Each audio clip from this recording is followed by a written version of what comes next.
1 litre bottle plastic பொருள் அதெல்லாம் இதே பண்ணக்கூடாதுங்க, யூஸ் பண்ணக்கூடாது. ஓகே, அலோட் கிடையாது. முன்னாடி போனா ஃபைன் போட்டுருவாங்க. Okay sir. போலாம் போலாம்.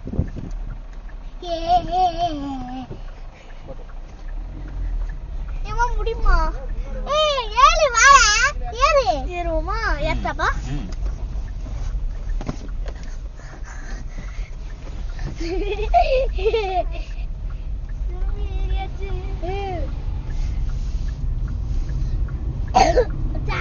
ரெண்டு பாட்டில் இருந்தது, ரெண்டுத்தையுமே காட்டுங்க சரியா? ஒன்று இருந்தால் கூட ஒரு மாதிரி நினைப்பாங்க. ரெண்டுமே ஸ்டீல் பாட்டில் காமிச்சிட்டா போதும்.